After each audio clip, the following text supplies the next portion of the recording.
if I bleed tonight, if I am sad tonight, I don't have a job to find.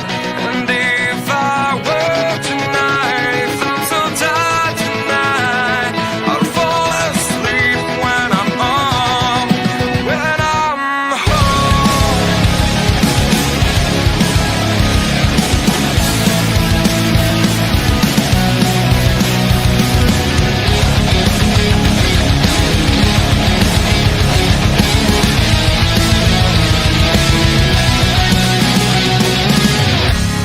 I was just so far from here, focused on my own way, with never looking back to those who lived in fear.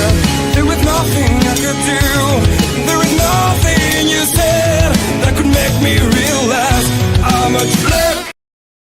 Good evening, everybody. Welcome to this edition of Around the Ropes with John and Jeff. Obviously, you see Jeff is on assignment today, so I'm riding solo here. And guys, we have a guest coming on that I've got to see him in the ring a couple of times, but I know he's been out for a while, so we get into all of that. You know him as ECW King. Somebody know him as the Absolute Alvin. What's going on, my friend? How you been? How you feeling? John Blaine, I'm feeling good. I'm feeling blessed, feeling ready. Always thank you to you and your show for always sending me love to me and inviting me again on the show. And also your commentary at Battleground, man, with me and Matt Tremont.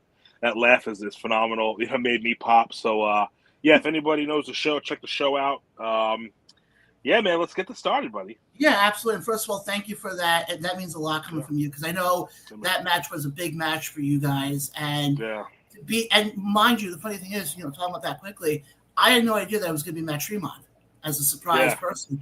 That was a surprise to me, too. And when I'm sitting there and I'm just seeing all your reactions in the ring, I'm going, it felt like, and in that building, I mean, you've been in that building before, too.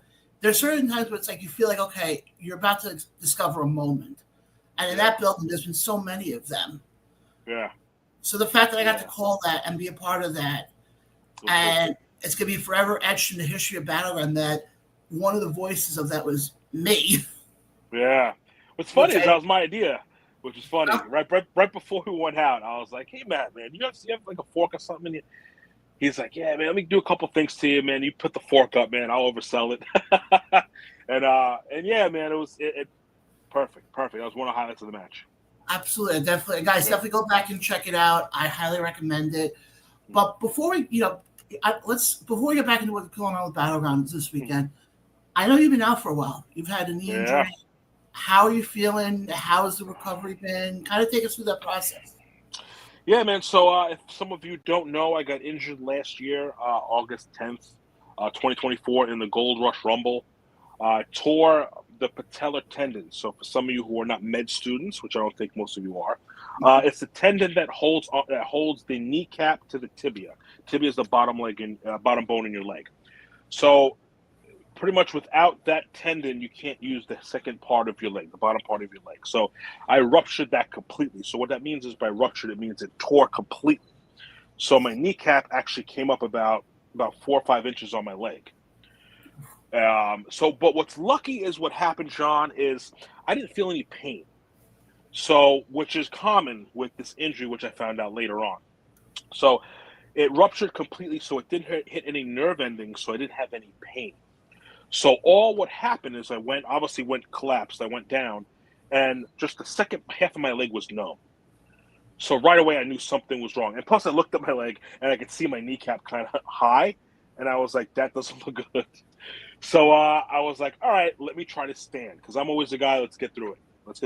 Now there's a rumble now, so there's no pinfall, no submission, so I have to go over the top rope. So I'm like, all right, if I could stand, I can get over. I got this. I've been working long enough.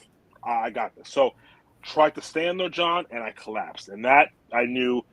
Now, I've had patellar tendonitis back when I first started wrestling. If you see early photos of myself, you'll see I'm wearing a Muller knee brace on my left knee.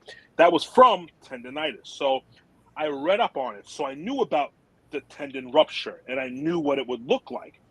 And that's exactly what my knee looked like. So I knew right away when I collapsed, I knew exactly what it was. I ruptured the tendon. I knew I needed surgery. So if you remember when Triple H tore his quad tendon in 2001. When he was walking up the ramp, he said he was counting the months till he was back. That really happens. So as I'm laying there, I screamed F-U-C-K first. I think I screamed that pretty audibly. But then I was like, okay, enough being mad about this. I know what I need. Let's get healed. Let's get surgery, and let's get back. So now I'm in the ring. So now I'm down. So now I got to think, how am I getting out of this situation? So Steve Dubmeg, referee, he's amazing. He wasn't the first referee over. Another referee came by, and I told him. And I was like, hey, listen, I'm hurt. And he kind of didn't really know what to do. So then Steve was right behind him. And Steve was like, hey, how you doing? I'm like, I'm hurt. He's like, all right, I got you. He put the X up. But what's crazy is there was another injury right before mine in the match before. Amity LeVay got concussed. Okay. So the doctor was there. So I was like, I need to get out of this. So I couldn't go over the top of it. So I was like, let me slide out. No need to injure myself more at this point. I know already I'm hurt. Let me just get out of this. So I just stood on the bottom rope, kind of hopped, but then the doctor met me kind of in the entranceway. So he walked me back. And then what's pivotal about this moment is when he sat me down, he looked at it and knew exactly what it was as well. And he said, you ruptured your patella tendon. But then the next words is what really got me through the whole process here. He said, Jeremy Lin had this injury, and he's back playing basketball. And I heard that, and I said, it's possible. That's all I need to hear. It's possible. It's possible. So someone who can play basketball, which is a lot harder than these, and I think pro wrestling is, I can do this. And at that point, John, it was day one. And I started day one, and it was, okay, let's get surgery. I saw my surgeon. Shout out to my surgeon, Dr. He is the man, Dr. Elbeyer, Dr. Justin Elbeyer. He did my surgery, and I met with him a couple of days later, and he set me up for surgery. Surgery 11 days after that. It was August 21st, going in for surgery. And from then on, it was just rehab and trying to get the knee. And every day was just, it was tough. It was tough early on. It was tough sitting home because I had stuff lined up. I had stuff with the NWA lined up, John. What a lot of people really didn't know. I was heading to Tampa to do some of the NWA tapings I was lined up for. So I had some stuff really coming up that I wanted to do and look forward to. And my match with Elijah at Battleground. And I had to pull out all those bookings. And for me, I'm old school, so I don't like to pull out things. Once my word is on, I'm there at the show. Unless I'm dead, I'm going to be at your show. I'll come to your show sick, whatever, I'll be there. So me canceling booking is like pretty much kills me to make these calls, but I had to. Obviously, I was hurt. So, but yeah, I just knew it was possible. So I knew I had to take my time, and I met my surgeon. He put me on a strict guideline. He said, you can come back, and let's do this. And he knew, and I knew. And really, John, once I knew it was possible, I was okay. So, yeah, man, fast forward, I get out of the knee brace, and now we're starting to get close to wrestling. So now it's around April-ish. So shout out to two people I want to just shout out right now, John. One is Kono Capuccia. The other one's Brother Greatness. Remarkable Professional Wrestling School. Right when I got hurt, I told Kono, I said, when I'm ready, I'm going to give you a call. And he said, all right, we'll be ready. So once I found out Brother Greatness was the head trainer, I met up with him for lunch, and he put me on pretty much a protocol. He's like, when you're ready, we do step 1, step 2, we see how the knee feels, step 3, step 4. So when I was ready the first week of April, and I showed up, and here we went. And it was just step 1 and step 2, and I got to give it to them and all the students there, remarkable. They put me through the ringer, bro. I was able, just like a student, just like day one as a student, doing rolls and everything, learning headlock takeovers, relearning my chain. Like I pretty much, John, I had to learn how to walk. I couldn't get out of bed. Right, I couldn't even get out of bed at one point, John. Like I had to have Carolyn, my wonderful girlfriend, help me and raise my leg for me out of bed. I couldn't shower on my own. Coming from there to now being able to now get back and now start to walk, literally. I get it. Then jog, literally, then run, then be able to say, okay, I'm enough to get inside this ring. Because now a professional wrestling ring, it's not an easy thing. I hope some of the people watching understand. that the ring is mostly iron. It's iron, wood. It's very thin mat and a canvas. But as the ring bounces, it's very hard on the knees and worse on the patella. So I had to make sure I was ready before I stepped foot in the ring. So I had to really take everything from step one. Like I said, just rolls. I couldn't front roll for a couple of weeks because it was bad on my knee. But I started with my back rolls, and I learned my quarter rolls and my tiger roll. And I pretty much learned everything from a new student all the way up to now doing matches. And I was there about 2 weeks ago, and Kono put me through a nice 8-minute match, and so shout out to those two, Kono and Brother Greatness. I owe them everything. They took me into their professional wrestling school with open arms, and I continue to train every Tuesday. And even my girlfriend Carolyn, she's actually now training there. So shout out to them, and they got me ready. And John, I think I'm ready as I'm going to be. Well, first of all, it's funny you bring up Jeremy Lin, because I was sitting here going, as a Knicks fan, I'm like, out of anybody, that's the one who they bring up. Yeah, Jeremy yeah. Lin? Yeah, and once he said that, and I said, all right, it's all I need is it's possible, and I try to say that a lot, try to be positive on my social media and say, it's possible. You just can't quit. You can't say no. I just posted some stuff about me and Tony Nese on my Instagram story, that we started in the backyard as teenagers. You know what I'm saying? I think I was 15, he was 13. And that's how we began, and he never gave up. And honestly, John, he was like 5'7", 175 pounds. And look at him today. I posted a story of him coming up with the Premier Athletes. He looks like a Greek god. You know what I'm saying? Because he never gave up. And I saw him do it, and he was one of my trainers and mentors, so I knew I can do it. And once I see it's possible, I just John, just tell me it's possible. Hey, trust me, I get it. But let me ask you this though. Yeah. Like I said to you before, you've been on with me before. Sometimes I ask the questions that you don't expect. Yeah. But let me ask you this now. Before the doctor told you that with the Jeremy Lin part, was there a small doubt in your mind that you were going to that once you knew what the injury was, did you ever have that small doubt, like maybe I can't come back from this, maybe wrestling, maybe I'm done? Not at all. Not at all. I didn't, because I try to be positive, John. You know what I'm saying? Like, I try to really put positive energy into my brain and think of positive things and just be positive. You know what I'm saying? And be positive and think of always the positive. Never think of the negative. Like, if the negative comes, I'll deal with it, but just always think of the positive. So right away, I was like, okay, I could do this. I wasn't sure, but I knew I needed to try, and that's all and here we went. So, but then once I heard that, which was maybe about 5 minutes after I was injured, put the battery in my back, and I said, okay, I can really do this now, Yeah, no, I get that. Before we go further, we do have a comment coming in. Let me pull up the comment. Yeah, absolutely. From Mark, obviously, from Ace, he goes, we need Alvin back at Ace. We miss you, buddy.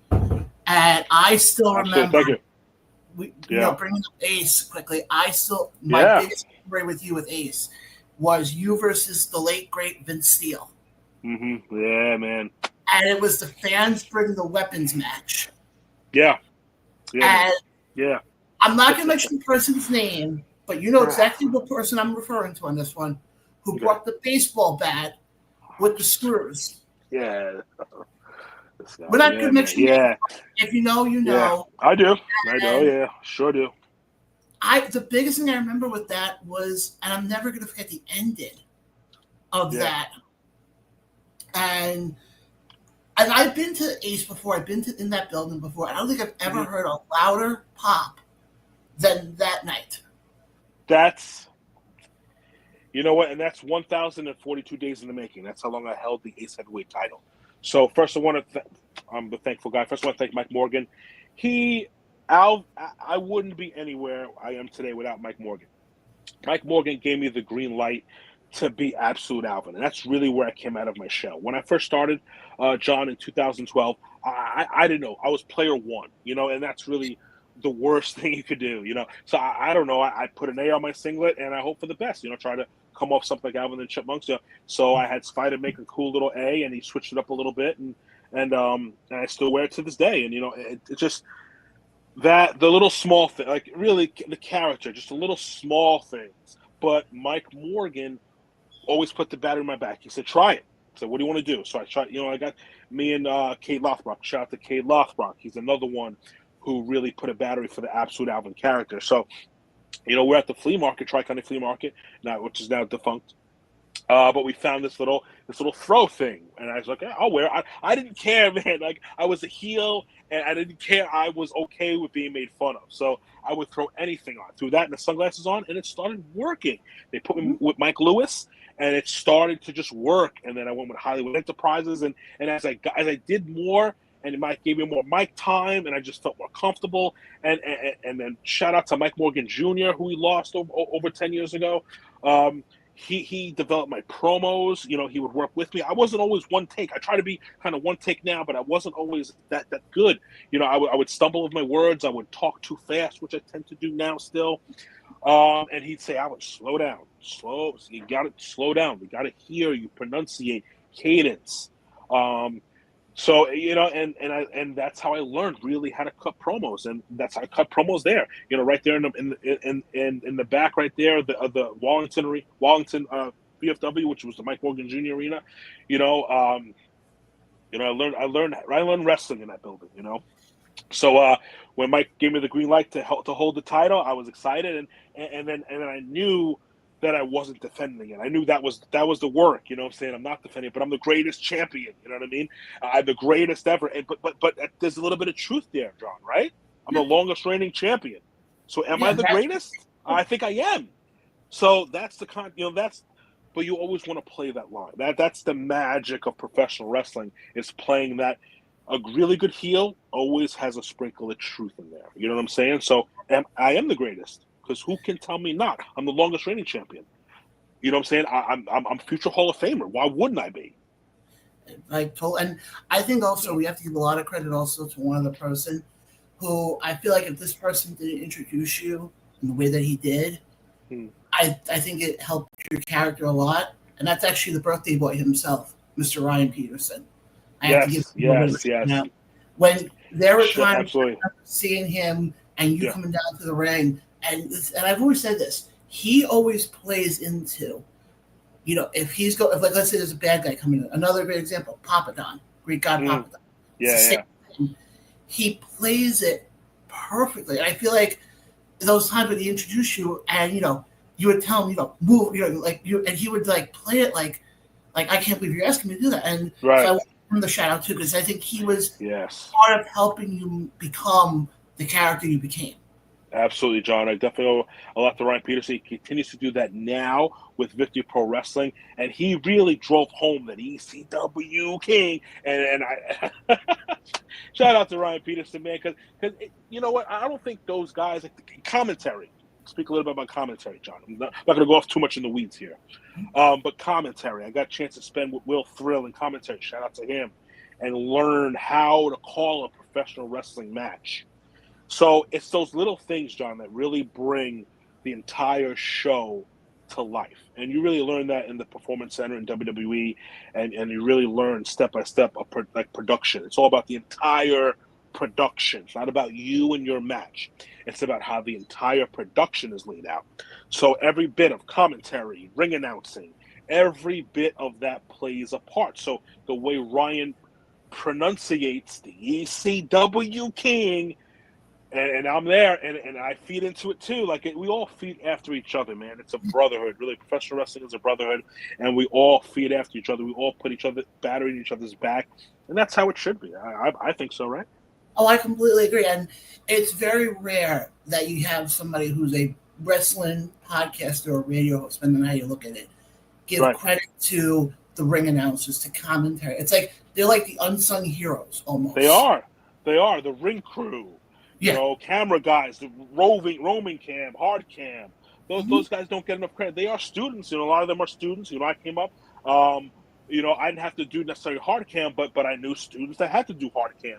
It's part of paying your dues. But still, man, I there was a lot of matches of nieces that I filmed ringside. When I was a student, I got a chance to film. I was like, niece, let me tape this. He's like, all right, come ringside. And I learned how to film, early in my career, just watching him and filming him being ringside. So I did it too.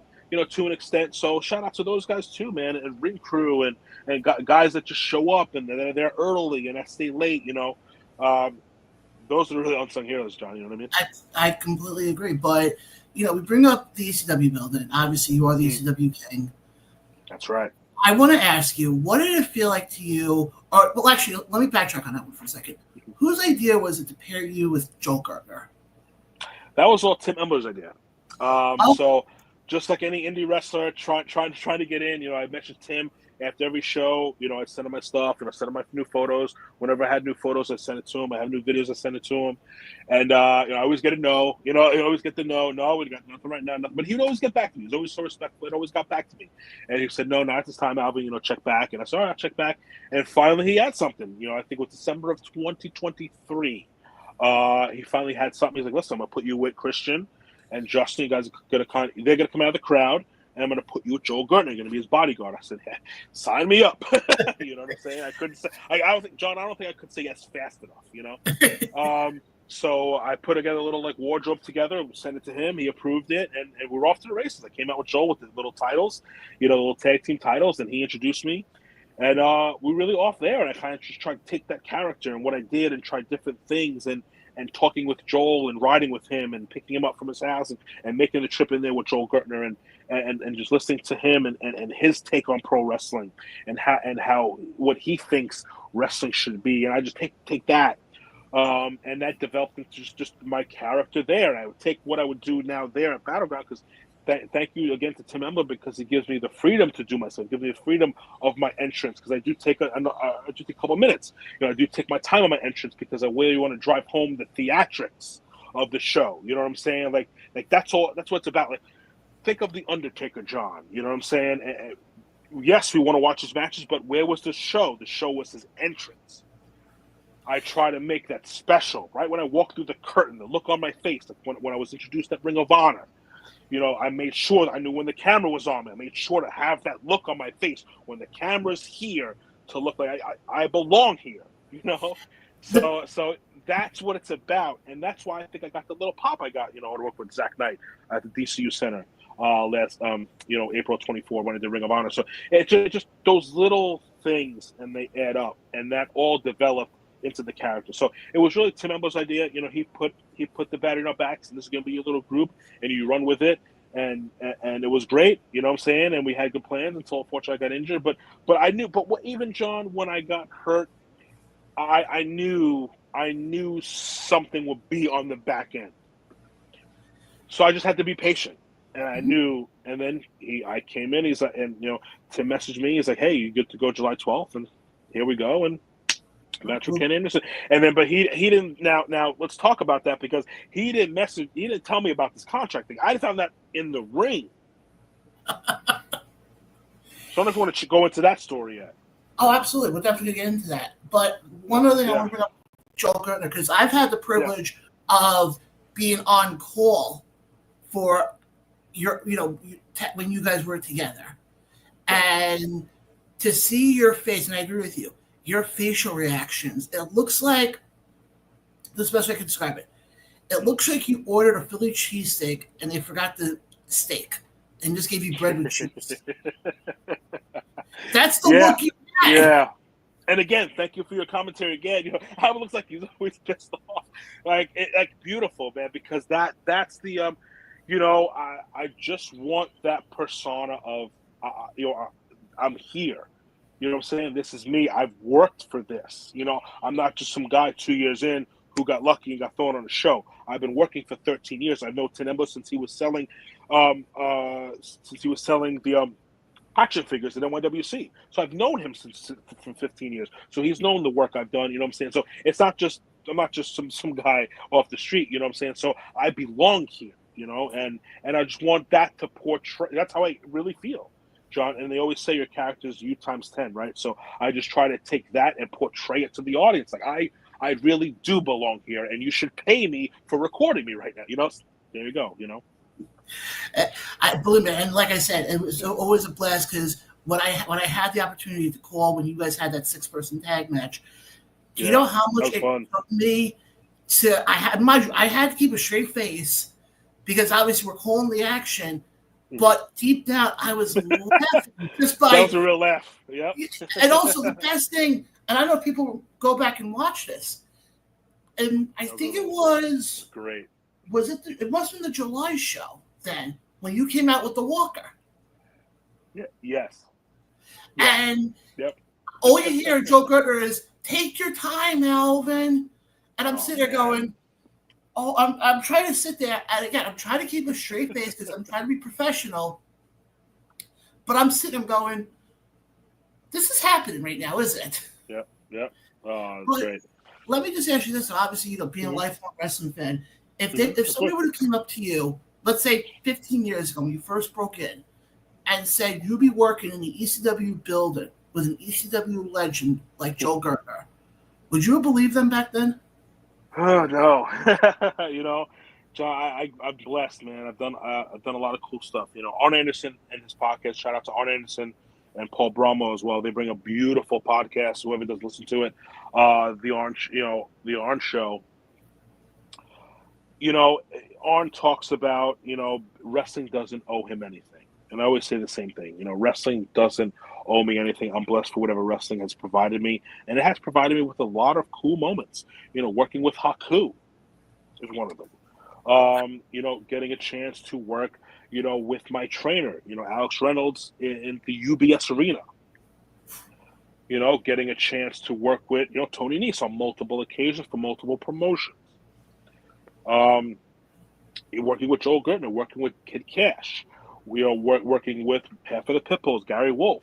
Working with Matt Tremont, sharing a locker room with B-Boy. You know what I'm saying? Like, those are all stuff that are like pinch me moments. You know what I'm saying? Just being in the arena, being in the ECW arena, just walking around the arena, and then being there for WrestleMania weekend was just like, I felt that whole weekend was a dream for me, because that weekend started with the match with Zack Knight. That was Wednesday. And then I went Friday at the ECW Arena versus Jason Knight. And then, Saturday was WrestleMania with Carolyn. So it was like, that was just in a matter of, 42, 72 hours. I'm wrestling on television and then wrestling in the ECW Arena with, guys that contracted the WWE were back there, John. I don't know if you're aware of that, but I don't know if you were there that weekend. I was. But were you backstage with us that weekend? No. Well, funny story with that quickly is I came for the first show. This is before I did the commentary for the July show. Came for the first show, and I know the next day they were doing the watch party for night one. I think it was night one or night. No, they were doing the party. They were doing the watch party for night one, because then Busted Open was doing the watch party the next day. Night two, I think. Yeah. And the funny thing was, I walk in, and Tim turns around and he goes, "Follow me." And I've never told the story live on the air, so Alvin, you're getting me to tell the story for the first time. There you go. And the crow's nest up, if like you're looking in the entrance, like in the corner. Yep. I was sitting over there, VIP area. And all of a sudden security comes and tells me, something about how the building didn't want, that it was a little bit of an issue. So fine, I'll move. I don't care. Yeah. So I was sitting backstage, and I'm standing there. Mind you, I had my laptop there because I was like, I was going to do the show after. Right. And I'm sitting there, and all of a sudden I look up, and I see guys like Matt Riddle. And I see all these guys that I watch on TV, and I'm sitting there, I'm like, what the hell is going on right now? Yep. But being in that building that weekend, it was wild. It was a memory I'm never going to forget. Just to have to sit there and say that, not only to sit there and say that I watched WrestleMania in that building, but when people ask me, where did you do commentary the first time? And I say, a little building in South Philly called the ECW building. Yeah. And they kind of look at me, they're like, and I'm like, no, and I think that's why that building holds so much weight to me, is because, like you said before, I got to give a shout out to Tim Embler as well. He gave me that opportunity, not to just call the night show, but also, if you remember, they had the women's show right beforehand. Yeah. Yeah. And I was on call basically for both shows. Yeah. Just to have that opportunity was insane. And to sit there and walk through that building, I say this to everybody. Yeah. If you ever get the chance to go to Philly, just try to walk through that building. Absolutely. Absolutely. And I still feel like you hear the screams of Tommy Dreamer getting hit with the kendo stick, and wild, all yeah, man. It's an experience. and even going to the wall, signing the Oh, wall. that was the first time I was in that building. Was for Icons when Tim was still doing Icons back in the day. Okay, yeah. And I went with Ryan, and Ryan's first thing was, I'll never forget this. We got out of the car, and Ryan's like, "Come here, we got to go to the men's room." And I'm like, "Why?" And then now it's funny. Every time I go back there, I always go back to that wall, and I always can easily locate where I signed it. And there's funny though, because I think when NXT was there, and a lot of the wrestlers were taking pictures by that mural. There was a few photos where I actually stored my signature. Yeah, it's awesome. Next to the rest. I want to get into what you have coming up on Saturday because it's a big match. And if people don't know the match I'm talking about, first of all, then they're living under a rock, I feel like. Because you have the opportunity to go up against what I feel is one of the most underrated wrestlers from WWE, and Mr. Anderson, or formerly known as Mr. Kennedy. So kind of take us through when Tim made the call to you to say, "Hey, or if you're ready," and then what was your reaction when he said, "Oh, by the way, you're working Mr. Anderson"? Well, it didn't come like that. So it was just a, "Hey, will you be ready July 12th?" That's all the text said, and I go, "Yes," and I got no response. So okay, so I was like, "Okay, so let's go to Philly. Here we go." So he comes up. He says, "We're going to be in the ring. I'll let you guys know in the ring." So we go into the ring. So I don't know anything. I'm just walking into the ring. So he fires Joe Curtin. Yes. So if you could get any photo or video of my face, because I was shocked. I really didn't think I didn't think he'd fire us or him. And then I really honestly didn't think he'd go that far, John. So when they actually fired him, I said, I'm gone. I'm his bodyguard. So why would they need me? So I'm like, all right, maybe, possibly, he likes maybe something in the matches he liked that he could work with me. So then finally he told me he's going to give me a shot. So I said, all right, I got a shot. Back to square one, John, right? Tell me there's a chance. Just give me an opportunity, right? And there was the opportunity, and he said, "Ken Anderson." I said, all right, I got the work cut out. So I went home. Start researching, of course, Mr. Kennedy, watching his stuff, seeing what he does, working on it, training. So we'll see. Well, let me ask you this now, because obviously, I asked you a question before about, if you could go back 15 years ago and tell yourself, you were working, you're working with Joel Gertner in the East City building. I'm going to kind of piggyback on that question. Could you have ever imagined working with somebody like Mr. Kennedy, who, let's be honest, you're talking about a guy who, if it wasn't for one diagnosis that went the wrong way, he could have been multiple-time WWE champion, I feel like. Yeah, absolutely. He had everything. If you look at his early stuff, Ken had everything. He had the mic skills. He was able to work. He was able to work matches on the fly. His basics are there. That was a training school, so he understands professional wrestling from a young age. And he pretty much did the right thing, as far as professional wrestling can go. Unfortunately, I think some people rubbed some people the wrong way, at the end of his career. But he was able to do it in TNA, come back in TNA. I think he had a wonderful career in TNA. Multiple-time world champion there, worked with Bubba Ray Dudley and Abyss and guys like that. Yeah. So he wanted to have a great career, and if you listen to his podcast with Chris Van Vliet, he's very positive on it. He's he even says if some things didn't happen, he wouldn't have met his wife, which is awesome. Wouldn't have had his kids. So everything works out for a reason. I truly believe that. So, our paths happen to cross, but there's a lot on the line here, John, for me. Absolutely. It's my battleground career here. If I win, I'm another year of exposure, another year of getting able to build on the Alvin Alverez character. Without this contract here, I don't know. I don't know where Alvin Alverez goes from here. I really don't know, John. So a lot is on this. There's a lot rides here. My career with Battleground rides here.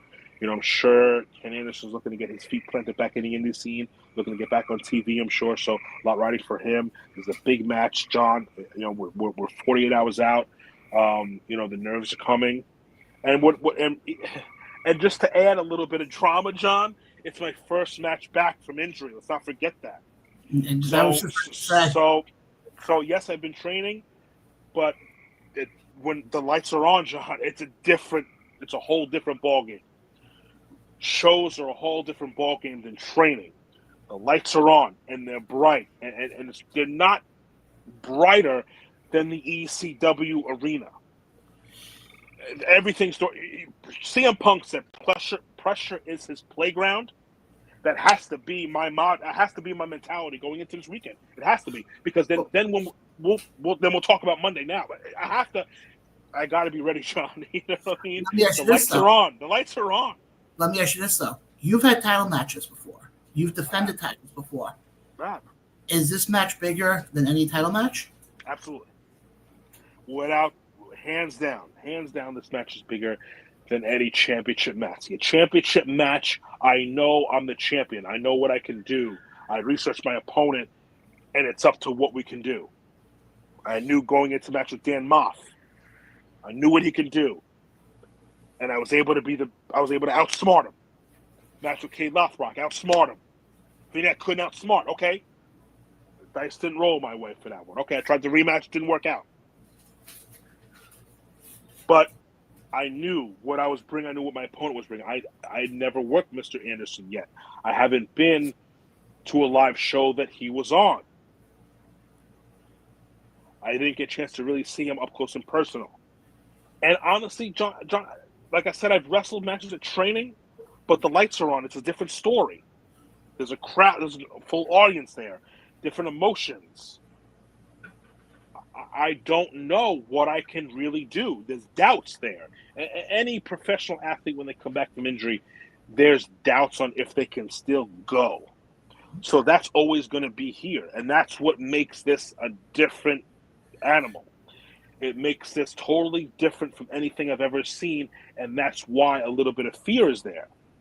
But now it's up to me to channel that fear into adrenaline and snap into the old Alvin that I know I could do. It's a process, John. I hope it goes well, but we're really not going to know until Saturday night. I was going to say this much. If I can give you a little bit of word of wisdom there, as a fan, even though some people claim I'm in the business, but even though I don't feel like I am, you basically fought your way back when you had what some would consider a career-ending injury. Let's just call a spade, yeah. And you fought back. And there's the old saying from Paul Heyman, what got you to the dance? Yeah. What got you to the dance, and I'm talking about the dance being Saturday night in the 2300 arena, laying up against Mr. Anderson, is because of the fact you put the hard work in. And yeah, everybody has that self-doubt. But look at how much you've had to overcome. Yeah. Yeah. That's the best way I can put it, is look what you've overcome to get you to where you are. Now it's just getting to the finish line. Yeah. Yeah. That's the mentality. That's the mentality I have to have, John. You hit it right on the head. That's the mentality I have to have going through this weekend. And hey, let's roll the dice, man. Let's do it. Exactly. I'm a gambling guy. Let's roll the dice. Here we go. But now we got to shift gears here, because now you got another match Monday night in Freeport. Yeah. And let me pull up the poster here. You go up against Giorgio Lawrence for a title, and you said this before on your social media, for a title that you never technically lost. So is it safe to say, between the match you have Saturday with Mr. Anderson and the match Monday with Giorgio, that these two are sort of the start of the Alvin Alverez redemption tour, almost? Yeah, if you could look at it that way, absolutely. I've been looking at it that way. It's trying to step back to where I left off and pick up where we left off. And that's what I try to say on my social media. We're going to pick up right where we left off. So we get the match with Ken Anderson. Hopefully that goes well. And then now 48 hours later, I have to try to get this belt back. Last year, John, at WrestleView 1, I was injured. I got injured 2 days before that. I had to relinquish the Forever 5 title. That same night, Giorgio beat Roger Mendez. I wrapped the title around Giorgio's waist, held up his hand, and I pulled him in and I said, Giorgio, when I'm ready, I want a chance at this belt. And he looked me in my eye and he said, I promise you, Alvin, when you're ready, you'll get a shot. Fast forward 10 months. Last CEP show, Eisenhower Park. Giorgio retains the title. I get on the microphone, I tell him, I'm ready. Sign it up. He shook my hand, and now we're off to the races. So hopefully, 48 hours after a match with Mr. Anderson, I have to now try to win this belt back against Giorgio, who's only gotten better. But I've seen him every match, and I've seen what he does, and I see how he reacts, and I see his offense. So I have a little counter for those. So we'll see how it goes Monday. But I just hope I hope the fans just have their tickets ready for not only Battleground but for CEP on Monday in Freeport at the old Tropics. It's called Waterview now. It's WrestleView 2. A ton of phenomenal matches that night, and also featuring again Mr. Anderson. So, yeah, that could get a little awkward for you on Monday if you beat him. I'm just gonna say it may. You know what? Hey, listen, win, lose, or draw. He's a man. I'm a man. I can respect him in the locker room. I definitely agree with you on that. And looking at obviously, I want to just go back to something you said before though, with Mr. Anderson. That Mr. Anderson, you couldn't really study it because you didn't really get to see him up close. With Giorgio, you've seen the last 10 months, you kind of seen him get better. Mm-hmm. Is this match almost going to come off, and you can tell me if I'm wrong on this, where it's you have the veteran instinct, and that almost kind of gives you the advantage almost? Does that make sense? I do. You know what? I'm basing my match off Mr. Anderson. If I get past the match with Mr. Anderson, I'm confident I can pin Giorgio. I'll leave it that way. I'm confident I can pin him. I definitely could see that. And guys, again, like Alvin said before, his match with Giorgio is Monday night. Bell time is first of all 6:30, and you're not going to want to miss it. What a great way to spend a Monday night, literally on the waters of Freeport, New York. Beautiful place, man. Beautiful, great food too. I think if I remember correctly, NWA did a show in that same. If it's the same building I'm thinking of. It's down the block a little bit. Okay. Yeah. Yep. All right. But like I said, guys, right there. It's going to be a lot. But that's not the only two matches. Fortunately, I didn't get a chance to pull the graphic but you're in a fatal. It's a 4-way tag match for the show Respect, correct? Yes, it is. So yeah, right after those two matches, then I go right into Saturday with Respect. This match, I'm going to enjoy this match because throughout my injury, I was able to make amends with Adam Kane, make amends with Silky Smooth. They've actually been over my house for a barbecue. We've spoken, we've talked. So Adam Kane and Silky went to Ray and said, let's make this a tag match. I got a tag partner. I got Alvin Alverez. So and Ray granted it. So that shout out to Ray. And we're gonna rock and roll this, man. This is Saturday night. I'm back with Silky Smooth, back with Adam Kane, and we rock and roll, man. We rock and roll. Yeah, back in the lovely Mecca. Yeah, back at the Mecca. Well, what's funny, John. The last time I was there, I wrestled Alec Price for win. Oh wow! So you got a lot of big matches coming up, and I wrestled Dickie Rods there too. So special place for me. The Mecca is a special place for me. It really is. Yeah, but also the Mecca is the same place. If you go to it, you want to get yourself tested afterwards because you may get some sort of disease coming out of that place. I love that place. It's a second home for me. Yeah. But Alvin, like I said, we're actually up against the clock here because I got 2 more phenomenal interviews tonight. Which, by the way, guys, you definitely tune in for those. I got Billy Fetsky, the owner and CEO of Titan Championship Wrestling, joining me at the top of the hour. And then at 10 o'clock from One Up Wrestling, AJ Stevens, who's their ring announcer. So you definitely do not want to miss any of those interviews. If you missed tonight's interview with Alvin or any of the past interviews we've done, you can go back to our YouTube page, our Facebook page, and also, Alvin, I don't know if you saw this part, we're also on Spotify, Apple, basically wherever you get your podcasts, go get them. There we go. Beautiful. Absolutely. Awesome. But very Alvin, before I let you go, obviously, let's promote everything again one last time. Yeah. I'll go through the posters quickly. Obviously, you got Battleground, Saturday night, 2300 Arena. Against Mr. Anderson. It's funny, as I'm saying his name, I'm trying not to do the old Mr. Kennedy thing. Yeah. But I'm trying to be professional here. Yep. But so you got that on Saturday. You got Giorgio Monday. You have obviously the Respect show coming up as well. You are a very busy man, so I appreciate you giving some time. Absolutely, my friend.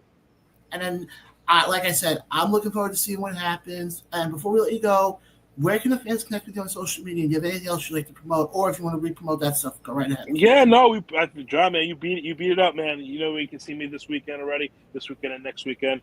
Just promote of course, my Facebook, Alvin Alverez on Facebook. You can catch me on Instagram and XAJFOR, letter U, number 2, letter C. And before we close out, just wanna say a rest in peace to my good friend Nuke. He passed away last week. Went to his wake yesterday, so just want to say rest in peace to my buddy Rob Ferretti. Nuke, look down on us, my friend. Rest easy, my man. Absolutely, couldn't have said it better, guys. Yeah. For absolute Alvin Alverez, or let me give him his proper title. That's right. W. You gotta say it. Well, hold on, John. You gotta say it like Peterson. Come on, one. Just try one shot. I can't do it like him. I don't have the voice like him. Just try. Just give it a chance, John. You got this. The ECW King. There it is. Guys, I'm just gonna say this right now. And I'm just gonna quick shout out before we wrap things up. Again, that was not me trying to mock birthday boy Ryan Peterson, but I give you a lot of credit because doing that, my throat is ready. Look at me going, don't ever do that again. It's all right. I'll send this to him. He'll be all right with it. Oh, yeah, of course. He'll see it, and then I'll get a phone call later. Why did you try to mock me? You may. But, Alvin, again, thank you so much, and I'm glad to hear you're feeling better. I can't wait to see what you have, what the results come out from these 2 matches, or 3 matches, sorry, including the Respect show as well. And you know the door's always open for you to come back on. Absolutely, my friend. Yeah, we'll definitely chat it up soon. Definitely. Well, I was going to say we'll chat up definitely after what happens this weekend. Yeah, man. Let's do it. Yeah. Absolutely. But again, guys, for absolute Alvin Alverez or the ECW King, no, I'm not going to do it like Ryan Peterson. I'm John. This has been Around the Ropes with John and Jeff. Guys, stay tuned. We got Billy Fetsky and AJ Stevens coming up as well tonight. But again, guys, catch you guys next time.